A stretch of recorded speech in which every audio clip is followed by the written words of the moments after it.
வணக்கம். நான் பானுமதி கிருஷ்ணகுமார் பேசுகிறேன். இன்றைய முத்தமிழ் சுவைக்கலாம்ல நம்ம ஒரு ஈர்த்தமிழை பார்க்கலாம். ஈர்த்தமிழில் கம்பராமாயணத்துலேருந்து வாலிவதம் பகுதி.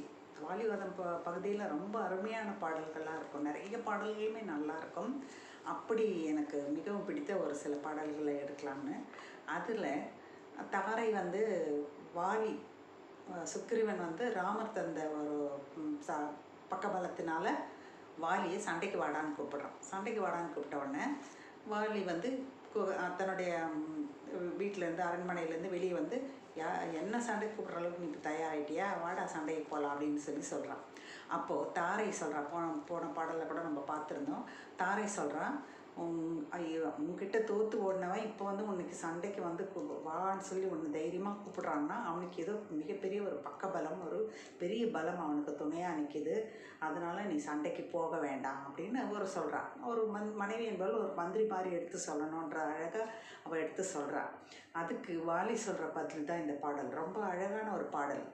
என்னென்னா, பேதையர் எதிர்க்குவர் எனினும் பெற்றடை ஊதிய வரங்களும் உரமும் உள்ளதில் பாதியும் என்னதால் பகைப்பது எங்கனம் நீ துயர் ஒழிக என நின்று கூறினான். அதுக்கு அவன் என்ன சொல்கிறான் பதில்னா, பேதையர் எதிர்க்குவர் எனினும், என்னை பற்றி தெரியாதவங்க தான் என்னை எதிர்ப்பாங்க. பேதையர் என்றால் அறிவில்லாமல் என்னை பற்றி என்னோட பலத்தை பற்றி புரியாதவங்க தான் என்னை எதிர்ப்பாங்க. எதிர்க்குவர் சண்டை போட வருவாங்க. எனினும் அப்படியே வந்தாலும் பெற்றுடை ஊதிய வரங்களும், பெற்றுடை என்றால் அவங்க இது வரைக்கும் ஊதிய வரங்கள்னால் அவங்க ஏதோ தவம் செய்தோ ஏதோ ஒரு முயற்சிகள் செய்து அவங்க ஒரு வரங்களை அடைந்திருப்பார்கள் இல்லையா. அந்த ஊதியம்னு சொல்கிறாங்க பாருங்கள், சம்பளம்ன்ற மாதிரி ஒரு பொருளில் அங்கே ஊதியம்ன்ற அந்த சொல்லு கம்பர் பயன்படுத்தியிருக்கிறாரு. பெற்றுடை ஊதிய வரங்களும், அவங்க இது வரைக்கும் தவம் செய்தோ எப்படியோ பெற்ற முயற்சி செய்து பெற்ற வரங்கள் எல்லாம் உரமும் என்றால் பக்க பலம், அவங்க போர் சாதுரியம், போர் முறைகள், இதெல்லாம் அந்த உரம், அந்த ஒரு தனக்கு வலிமை சேர்க்கக்கூடிய தன்மைகள். உள்ளதில் பாதியும், அதில் எல்லாத்துலேயும் பாதியும் என்னதால் எனக்கு சேரும் இல்லையா. என் எதிரில் நின்று சண்டை போட்டாங்கன்னா அவங்களோட எல்லாம் எனக்கு சேரும் என்னதால். அப்படி வாலிக்கு ஒரு வரம் சிவபெருமான் கொடுத்துருக்கிறாரு.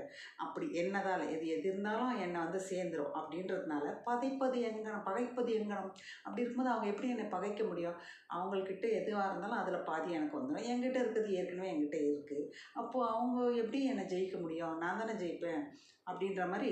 நீ துயர் ஒழிக, அதனால் நீ கவலைப்படாத என நின்று கூறினான். அப்படின்னு சொல்லிட்டு பொண்டாட்டிக்கு எடுத்து சொல்கிறார். அந்த வாலி எடுத்து சொல்கிற மாதிரி இந்த கதை போகுது, இந்த காட்சி போகுது. ரொம்ப அழகான ஒரு பாடல்.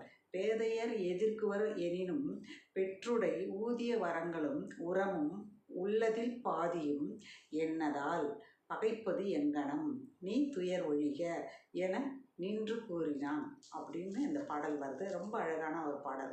இந்த பகுதியில் வர நிறைய பாடல்கள் ரொம்ப நல்லாயிருக்கும். அதையெல்லாம் நம்ம பார்க்கலாம்.